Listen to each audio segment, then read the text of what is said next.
মানে আমার আগের পুরোনো একটা ভিডিওতে মোটো A60 ফিউশনের স্পেসিফিকেশন নিয়ে কথা বলেছিলাম। সেই ভিডিওতে প্রমিস করেছিলাম যে ফোনটা যখন আমি ইউজ করবো, মানে আমার হাতে যখন আসবে তখন সেই ফোনের মানে এই ফোনটা মোটো A60 ফিউশনের, তো এই ফোনটির পুরো রিভিউ নিয়ে আলোচনা করব। তো এই ফোনটি আমি গত 1 মাস ধরে ইউজ করছি, তাই এই ফোনের ব্যাপারে সমস্ত পজিটিভ দিক, সমস্ত নেগেটিভ দিক পুরো রিভিউ সহ আলোচনা করব। তো এটা একটা রিভিউ ভিডিও, সম্পূর্ণ ভিডিওটি দেখলে এই ফোনের ব্যাপারে একটা আইডিয়া চলে আসবে, তখন এই ফোনটা ভ্যালু ফর মানি কিনা বুঝতে পারবে। কারণ এই ফোনটা বাজারে এখন প্রচুর পরিমাণে হাইপ চলছে। হাইপে গিয়ে কেনাটা আর ফোনের ব্যাপারে জেনে কেনাটা অনেকটা ডিফারেন্স। তো ফোনটার ব্যাপারে আগে জেনে থাকা ভালো। রিভিউ ভিডিও, তাই পুরোটাই বুঝতে পারবে যে পজিটিভটা নেগেটিভটা কোনটা, তো তারপরে ফোনটা কিনতে যাও। তো চলো শুরু করে নিয়ে যাক। প্রথমে বলবো এই ফোনটার ডিসপ্লে। ফোনটা আমার হাতেই আছে, তো দেখো ম্যাচিং পুরো। তো প্রথমে ডিসপ্লে দেখলে প্রথমে 6.7 ইঞ্চি ফুল এইচডি প্লাসের পোলের ডিসপ্লে আছে। তো মোটো এটাকে পোলের ডিসপ্লে বলে, স্যামসাং অ্যামোলেড ডিসপ্লে বলে, অন্যান্য কোম্পানি অ্যামোলেড ডিসপ্লে বলে, তবে মোটোর তরফ থেকে পোলের ডিসপ্লে বলে। আর ফোনটিতে HDR10+ সাপোর্ট আছে, 120 হার্টজের রিফ্রেশ রেট আছে, তাই ডিসপ্লে স্মুথনেস তো টপ নচ পাবে এবং প্রিমিয়াম কোয়ালিটির ডিসপ্লে টাচ পাবে। মানে ডিসপ্লে ইউজ করলেই বুঝতে পারবে যে একটা প্রিমিয়াম ফোন হাতে ধরে আছো। কিন্তু ফোনটির বাজেট সেই 25,000 টাকার মধ্যে, তাও কিন্তু প্রিমিয়াম ফিল দিতে পারবে। আর পুরো 100% ট্রু কালার পেয়ে যাবে, যে মাল্টিমিডিয়া দেখার সময় মাল্টিমিডিয়াতে ইউটিউবে 4K HDR মোডেও ভিডিও দেখতে পারবে। তো খুবই ভালো দিক একটা, HDR আবার 4K আছে। বেজেল নেই বললেই চলে, কারণ কোয়াড কার্ভ ডিসপ্লে আছে, তবে লেফট রাইটে একটু বেশি কোয়াড কার্ভ আছে, আর উপর নিচ অত বেশি নেই, তো বেজেল লেস বলতে পারো। 96.3% স্ক্রিন টু বডি রেশিও পেয়ে যাবে। আর এই ফোনটিতে 4500 নিটসের পিক ব্রাইটনেস আছে, যেটা মাল্টিমিডিয়া দেখার সময় কাজে লাগবে। মানে আউটডোরে ইনডোরে আমি সব জায়গায় চেক করে নিয়েছি, ব্রাইটনেসে কোনো রকমের সমস্যা নেই, মানে পুরো হাই ব্রাইটনেস দেখতে পাবে। তো এই বাজেটে মানে এই সেগমেন্টে এটা বেস্ট ডিসপ্লে বলতে পারো। 1400 নিটসের HBM মানে হাই ব্রাইটনেস মোড দেখতে পাবে, তো যেটা সব থেকে ইম্পর্টেন্ট আউটডোরে এই ফোনটি ইউজ করার জন্য। কার্ভ ডিসপ্লে থাকলে হয়তো টাচিং প্রবলেম আসতে পারে, কারণ অনেকে কার্ভ ডিসপ্লে পছন্দ করে না। আমার পার্সোনালি ফ্ল্যাট ডিসপ্লেই পছন্দ। তো কার্ভ ডিসপ্লে থাকার জন্য হয়তো বেজেল লেস এক্সপিরিয়েন্স পাবে, কিন্তু ফ্ল্যাট ডিসপ্লেটা অনেকটা প্রিমিয়াম লাগে। তো যার যেটা পছন্দ সেটা পার্সোনাল ব্যাপার। তো এই ফোনটিতে কার্ভ ডিসপ্লে আছে। নেটফ্লিক্সে HD মোডে ভিডিও দেখতে পারবে, প্রাইম ভিডিওতে ফুল HD মোডে ভিডিও দেখতে পারবে। তো সব রকম মাল্টিমিডিয়া এক্সপিরিয়েন্স কিন্তু ভালো। এবার বলবো এই ফোনটির সফটওয়্যার নিয়ে। তো মোটোর সফটওয়্যার কিন্তু সব সময়ের জন্য ভালো এক্সপিরিয়েন্স দেয়, মানে স্টক অ্যান্ড্রয়েডের মতো এক্সপিরিয়েন্স পাবে। হ্যালো UI আছে, আর অ্যান্ড্রয়েড 15 আপডেট আছে, সব কিছু লেটেস্ট। কিন্তু মোটো আপডেট খুবই স্লো দেয়। তোমরা দেখতেই পারছো এখনও মার্চের আপডেট পড়ে আছে, তো মে চলছে, মার্চের আপডেট পড়ে আছে, আপডেট খুবই স্লো। তো মোটো এই আপডেটটার দিক থেকে একটু নেগেটিভ বলতে পারো। এটা তোমরা দেখে নিবে, যে মোটো যারা ফোন ইউজ করে তারা আপাতত বুঝবে যে আপডেটটা কতটা স্লো দেয়। তবে আপডেট দিবে, হ্যাঁ 3 বছরের মেজর আপডেট পাবে, 4 বছরের সিকিউরিটি আপডেট পেয়ে যাবে। আপডেট মোটামুটি ঠিকঠাক পেয়ে যাবে, কিন্তু আপডেটটা একটু স্লো পাবে। আর ব্লোটওয়্যার আছে, তবে অত বেশি নেই। স্টক অ্যান্ড্রয়েডের মতো এক্সপিরিয়েন্স কিন্তু এই ফোনটিতে পেয়ে যাবে, ক্লিন UI এক্সপিরিয়েন্স পেয়ে যাবে। আর এই ফোনটিতে গুগল ডায়ালার আছে, তাই কল রেকর্ডিংয়ের অসুবিধা হতে পারে। তবে আর এই ফোনটিতে ক্লিন UI এক্সপিরিয়েন্স আর 120 হার্টজের রিফ্রেশ রেট সব কিছু কিন্তু মিলে একটা ভালো স্মুথ এক্সপিরিয়েন্স পাবে। মোটো AI আছে, যেটা অনেকটা কাজে লাগে। অন্যান্য ফোনের এইসব বাজেটের যে AI থেকে এই মোটো AI কিন্তু অনেকটা আপগ্রেডেড। এবার বলবো এই ফোনের ব্যাটারি নিয়ে। তো যেটা ইউজ করবো ব্যাটারি 5500 mAh ব্যাটারি আছে, 60 ওয়াট ফাস্ট চার্জিংয়ের সাথে। তো ব্যাটারিটা হয়তো কম হতে পারে, কিন্তু ফাস্ট চার্জিং আছে, 1 ঘন্টার মধ্যে ফুল চার্জ হয়ে যাবে। আমি এই ফোনটিতে চেকিংয়ের সময় শুধু 4K ভিডিও দেখেছিলাম, মানে ইউটিউবে, সেটাও স্ক্রিন অন টাইম 11 ঘন্টার উপরে দিয়েছিল, মানে 4K ভিডিওর উপর। আর মোটামুটি হাই গেমিংয়ের ক্ষেত্রেও কোনো অসুবিধা হয়নি। হেভি ইউজ করলেও তোমাদের ব্যাটারি ব্যাকআপ একদিনের বেশি দিয়ে দিবে, তো সেদিকে কোনো সন্দেহ নেই। ব্যাটারি ব্যাকআপ কিন্তু প্রসেসরের জন্য ভালো আছে। এবার বলবো এই ফোনের ক্যামেরা নিয়ে। তো মানে 4টা বড় বড় সেন্সার দিয়েছে, মানে এটাতে 3টা সেন্সার যদিও কাজ করে, একটা ফ্ল্যাশ আছে। OIS সাপোর্ট ক্যামেরা আছে, 50 মেগাপিক্সেল মেন ক্যামেরা, যেটা সোনির LOID 700S এর সেন্সার। মোটো সাধারণত তার ক্যামেরাগুলিতে এরকম সেন্সারই দিয়ে থাকে। আর এইসব সেন্সার, এই সেন্সারটা পুরো ট্রাই অ্যান্ড টেস্টেড সেন্সার, যেটা মোটো সমস্ত ফোনে দিয়ে থাকে। এমনকি মোটো A60 Proতেও এই সেন্সার আছে। তো এই সেন্সারের ফটোগ্রাফি কিন্তু টপ নচ। 13 মেগাপিক্সেলের আল্ট্রাওয়াইড সেন্সার আছে, যেটাতে তোমরা ম্যাক্রো ফটো তুলতে পারবে। আর এই ফোনটিতে ব্যাক ক্যামেরাতে 4K 30 fps তোমরা ভিডিও রেকর্ডিং করতে পারবে, যেটা খুবই ভালো দিক। আমি তোমাদের স্যাম্পল দেখিয়েও দিচ্ছি, স্যাম্পলটা দেখে নাও। এটা 4K 30 fps তোলা ব্যাক ক্যামেরাতে। এটা হচ্ছে দিনের বেলা 4K তে তোলা, দেখেছো ডিটেলিংটা ঠিকই আছে।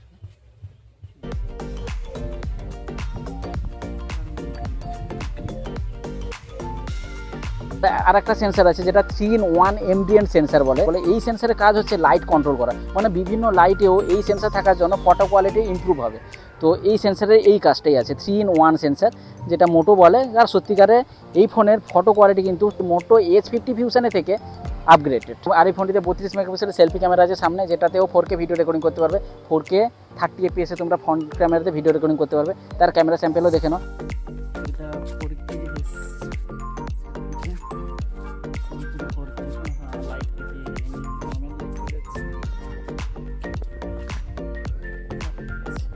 তবে নাইটে একটু ভিডিওগ্রাফিটা ইমপ্রুভ দরকার। আর এইসব বাজেটের ফোনে নাইট ফটোগ্রাফি একটু 19-20 হয়। তো সেগুলো একটু চেক করে নেবে। ফটোতে 10x পর্যন্ত জুম করতে পারবে এবং ভিডিওতে 6x পর্যন্ত জুম করতে পারবে। আর পোর্ট্রেটে 3টা জুম আছে, একটা হচ্ছে 24mm, একটা হচ্ছে 24mm, 35mm এবং 50mm। তো ভালো করেছে, 3টা পার্টের জুম পোর্ট্রেট সেন্সারে জুমটা দিয়েছে। কিন্তু এই বাজেটে পোর্ট্রেট সেন্সারে ফটো কোয়ালিটি কিন্তু ব্যাপক, বিশেষ করে এজ ডিটেকশানটা এবং ন্যাচারাল করাটা, এগুলো কিন্তু এই ফোনে এই সেন্সার ভালো কাজ করেছে। আর শার্পনেস ওই ক্যামেরাতে ভালো, অতটা বেশি নয়েস আসছে না, শার্পনেস ভালো। কালারগুলো একটু হয়তো পাঞ্চি লাগছে, কিন্তু সোশ্যাল মিডিয়া রেডি বলতে পারো কালার ফটোগুলো। আর নাইট ফটোও দেখো বেশি অতটা ব্রাইট না, তবে ফটো কোয়ালিটি ঠিক আছে, ঠিকঠাক। নাইট ফটোটা বলছি, ডে ফটো তো পুরো ব্যাপক, আর নাইট ফটোতে মোটামুটি ঠিকই আছে। এই বাজেটে ফটো কোয়ালিটি ভালো। আর নাইট ফটোতে দেখো হিউম্যান শটটাও দারুণ আসছে, মোটামুটি কালারগুলো কিন্তু একেবারে হিউম্যান বডি অনুযায়ী ঠিকই আছে। এবার বলবো এই ফোনে পারফরমেন্স নিয়ে। তো ক্যামেরা নিয়ে হয়ে গেছে, ডিসপ্লে নিয়ে হয়ে গেছে, ব্যাটারি নিয়ে হয়ে গেছে, পারফরমেন্স। তো এই ফোনটি মোটো কিন্তু পারফরমেন্সের দিকে অতটা হাইপ সৃষ্টি করেনি, আর এই ফোনটি পারফরমেন্স কিন্তু ভালো করেছে, তাও পারফরমেন্সের দিক থেকে কিন্তু এতটা কিছু বলেনি। তাও এই ফোনটিতে 60 FPS তোমরা BGMi খেলতে পারবে। মিডিয়াটেক ডাইমেনসিটির 7400 প্রসেসর আছে, যেটা লেটেস্ট প্রসেসর বলতে পারো, এটা এই সেগমেন্টে ফার্স্ট প্রসেসর মনে হচ্ছে। আর এই ফোনটি স্ন্যাপড্রাগনের 7S Gen 3 এর প্রসেসরে প্রায় একটু ডাউনগ্রেড বলতে পারো। আন্তুতু স্কোরের দিক থেকে হয়তো ডাউনগ্রেড, কারণ এই প্রসেসরে আন্তুতু স্কোর অলমোস্ট 7 লাখের কাছাকাছি যাচ্ছে, কিন্তু স্ন্যাপড্রাগনের যে 7S Gen 3 এর প্রসেসরে আন্তুতু স্কোর 8 লাখের কাছাকাছি দিচ্ছে। তো 1 লাখের ডিফারেন্সে স্ন্যাপড্রাগনের 7S Gen 3 কিন্তু উইনার হয়ে যাচ্ছে। তো মোটামুটি সেম কোয়ালিটির প্রসেসর, 4 ন্যানোমিটার বেস্ট প্রসেসর। তো গেম প্লে পুরো স্মুথলি চলবে। আমি গেম খেলেও দেখেছি, BGMi পুরো ভালোভাবে চলবে। 60 FPS BGMi চলবে, 90 FPS কল অফ ডিউটি চলবে। তো এইসব দিক থেকে গেমিং এক্সপিরিয়েন্স কিন্তু দারুণ। তাও কিন্তু মোটো এই ফোনটিকে গেমিং এক্সপিরিয়েন্সের দিক থেকে অতটা বেশি হাইপ করেনি। তাও যদি গেম খেলতে চাও এই ফোনটি আরামসে গেম খেলতে পারবে। 80 to 90% তোমার থার্মাল কন্ট্রোলে থাকছে, তাই ওভারহিট তো হবে না। আর মোটো ফোন সাধারণত একটু হিট হয়, এই ফোনটা কিন্তু হিট কন্ট্রোল হচ্ছে। এই ফোনটা যদিও গেমিংয়ের দিক থেকে অতটা বেশি হাইপ করেনি, তবে অলরাউন্ডার ফোন হিসেবে কিন্তু এই ফোনটা বেশি পরিচিত। আর এই ফোনটিতে LPDDR4X এর র্যামটা, UFS 2.2 এর স্টোরেজ টাইপ আছে। তো UFS 2.2 এর স্টোরেজ টাইপ এই সব বাজেটে কিন্তু চলে না। সে ভিভোর, আমি ভিভো V50 সময় বলেছিলাম 35,000 টাকা বাজেটে UFS 2.2 এর স্টোরেজ টাইপ দিয়েছে। তো এইসব বাজেটে UFS 2.2 স্টোরেজ টাইপ কিন্তু চলে না। তাও এই ফোনটিতে আছে। পোকো পর্যন্ত ফোন 15,000 টাকা বাজেটের নিচে তোমার UFS 3.1 দিয়ে দিচ্ছে, আর এইসব ফোন 25,000 টাকায় যাচ্ছে, তাও UFS 2.2 স্টোরেজ টাইপে আছে। তবে এই ফোনটিতে র্যাম ম্যানেজমেন্ট ভালো, মানে আমি সকালে কোনো অ্যাপ ওপেন করেছিলাম, রাতেও ওপেন করে দেখেছি, সেই রকমভাবে সেইখান থেকে শুরু হচ্ছে। তো এই ফোনটিতে র্যাম ম্যানেজমেন্ট কিন্তু খুবই দারুণ। তবুও কিন্তু একটু আপগ্রেডেড প্রয়োজন ছিল, বিশেষ করে স্টোরেজ টাইপটা। অ্যাপ ওপেনিং ক্লোজের সময় কোনো রকম অসুবিধা নেই, হালকা অ্যানিমেশন আছে, আর হ্যাপটিক্সও এই ফোনটি ঠিকঠাক আছে। এবার বলবো এই ফোনের নেটওয়ার্ক কানেক্টিভিটি। তো ফোন ইউজ করার ক্ষেত্রে নেটওয়ার্ক তো ইম্পর্টেন্ট। এই ফোনটিতে 11-12টা মতো 5G ব্যান্ড আছে, আর 5Gতে কিন্তু অসুবিধা হয়নি। আমি 5G এরিয়াতে আছি, জিওতেও টেস্ট করেছি, এয়ারটেলও টেস্ট করেছি, নেটওয়ার্ক প্রবলেম কিন্তু কোনোটাই নেই। ডাউনলোড স্পিড কিন্তু 5Gর মতোই পাবে। আর এই ফোনটিতে Wi-Fi 6, ব্লুটুথ 5.4 এর আপডেট দিয়েছে, এগুলো লেটেস্ট দিয়েছে। আর তবে NFC নেই, তবে সব সেন্সার এই ফোনটিতে আছে। মানে কোয়ালিটি নিয়ে এই ফোনে কিন্তু আমার কোনো রকমই ইস্যু নেই।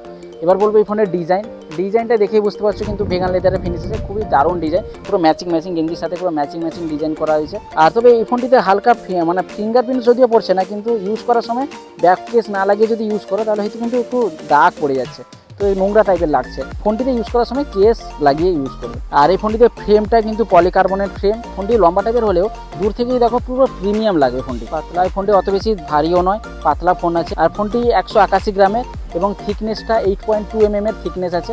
তো এই দিক থেকে ঠিকই আছে, পজিটিভ। হারমোনিয়াম ডিজাইন বলে এটাকে মোটো। ডিউরেবিলিটি দেখলে এবার আগের ফোনে থেকে একটু বাড়িয়ে দেওয়া হয়েছে, কারণ এই ফোনটিতে আগে যে H50 ফিউশনে থেকে এই ফোনের ডিউরেবিলিটি কিন্তু একটু উন্নত।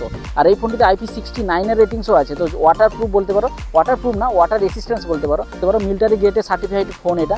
তো 16 বার মতো টেস্ট করা হয়েছে, ফোনটি কিছু হয়নি, তাই সব টেস্টেই পাস করে গেছে ফোনটি। গরিলা গ্লাস 7i এর প্রোটেকশন আছে।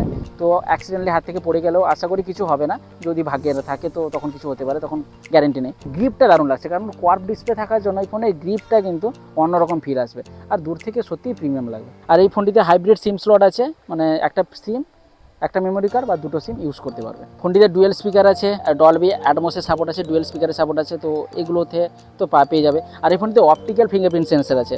তো অপটিক্যাল ফিঙ্গারপ্রিন্ট সেন্সার থাকলেও কিন্তু ফাস্ট। আর মোটোর তো নিজের সফটওয়্যার এটা, তো মোটো ফোনে কিন্তু এক্সট্রা অনেক কিছু সফটওয়্যার পেয়ে যাবে, অনেক সফটওয়্যার নিজের থেকে থাকে। USB 2.0 পোর্ট দিয়েছে, তো এটা একটু ঠিকই আছে, মেনে নিতে হবে। স্পিডটা একটু স্লো পাবে, মানে ডাটা ট্রান্সফার স্পিডটা একটু স্লো পাবে। এই ফোনটিতে স্মার্ট ওয়াটার টাচ আছে, তোমরা হাত ভেজা থাকলেও ফোনটি ইউজ করতে পারবে। আর এই ফোনটিতে একটা ম্যাজিক ক্যানভাস বলে একটা এআই আছে, যেটার সাহায্যে তোমরা বিভিন্ন রকমের এআই জেনারেট ইমেজ তৈরি করতে পারবে। মানে তুমি কিছু লিখে দিলেও সেরকম ইমেজ তৈরি হয়ে যাবে, যেটা চ্যাট জিপিটি বা কোনো এআই টুল যেটা কাজ করে সেটা মোটো ফোনে নিজে থেকেই করতে পারবে। তার আছে ক্যানভাস, ম্যাজিক ক্যানভাস। তাছাড়া আপডেট মি আছে, সামারাইজ নোটিফিকেশান আছে, টেক নোটস করতে পারবে, রেকর্ড করতে পারবে, কোনো স্ক্রিনশট সেভ করে সেই স্ক্রিনশটটা কী কাজে তোলা হয়েছে সেটাও লিখে রাখতে পারো। তো সেগুলো মোটামুটি এআই কিন্তু এই বাজেটের অন্যান্য ফোনের তুলনায় এই ফোনের এআইগুলো কিন্তু কন্ট্রোলে আছে। আর সাধারণত ফটোতে তো বিভিন্ন এআই সেগুলো সব ফোনে থাকে, এই ফোনেও আছে। যেমন একটা হচ্ছে 8GB র্যাম 256GB স্টোরেজ, আর একটা হচ্ছে 12GB র্যাম 256GB স্টোরেজ, যার দাম 23,000 টাকা থেকে শুরু। তো 23,000 টাকা 24,000 টাকা বাজেটে এই ফোনটি কিন্তু কিলার স্পেসিফিকেশান, মানে সত্যিকারে হাইপ করা কিন্তু উপযুক্ত ফোন। কারণ এই ফোনটির ডিসপ্লে আমার সত্যি সুন্দর লেগেছে, আর বিশেষ করে ক্যামেরাটা, ডিসপ্লে ক্যামেরা এই ফোনটি আমার সত্যি দারুণ লেগেছে। আর বাকিগুলো পুরো অলরাউন্ডার হিসেবে দিয়েছে, সব রকম ফোনে সব রকম জিনিস এই ফোনটিতে পেয়ে যাবে। তো ফোনটির লুক দেখো, লুকটাও সেই রকম লাগবে। তো তোমাদের 23-24,000 টাকা বাজেট থাকলে খুব সহজে চেক আউট করবে, কারণ এই ফোনটিও তোমার ক্ষেত্রে একটা বেস্ট অপশন হয়ে যাবে। মোটো 60 ফিউশন, তো মোটো কিন্তু এখন ভালো কাজ করছে, যদিও আপডেট একটু স্লো দেয়, কিন্তু মোটো কোম্পানি কিন্তু আগের তুলনায় অনেকটা ইমপ্রুভমেন্ট নিয়ে এসেছে, বিশেষ করে ক্যামেরাতে। তো আজকের ভিডিওটি এই পর্যন্ত। ভিডিও যদি ভালো লেগে থাকে তো অবশ্যই লাইক করে সমস্ত বন্ধুদের সাথে শেয়ার করে দিবে। আর এই চ্যানেলে পরবর্তী আপডেটগুলো দেখার জন্য চ্যানেলটিকে অবশ্যই সাবস্ক্রাইব করে পাশের বেল আইকনে প্রেস করে রাখবে। তো দেখাবে তাহলে নেক্সট ভিডিওতে। সবাই ভালো থাকবে, খুশি থাকবে, টাটা।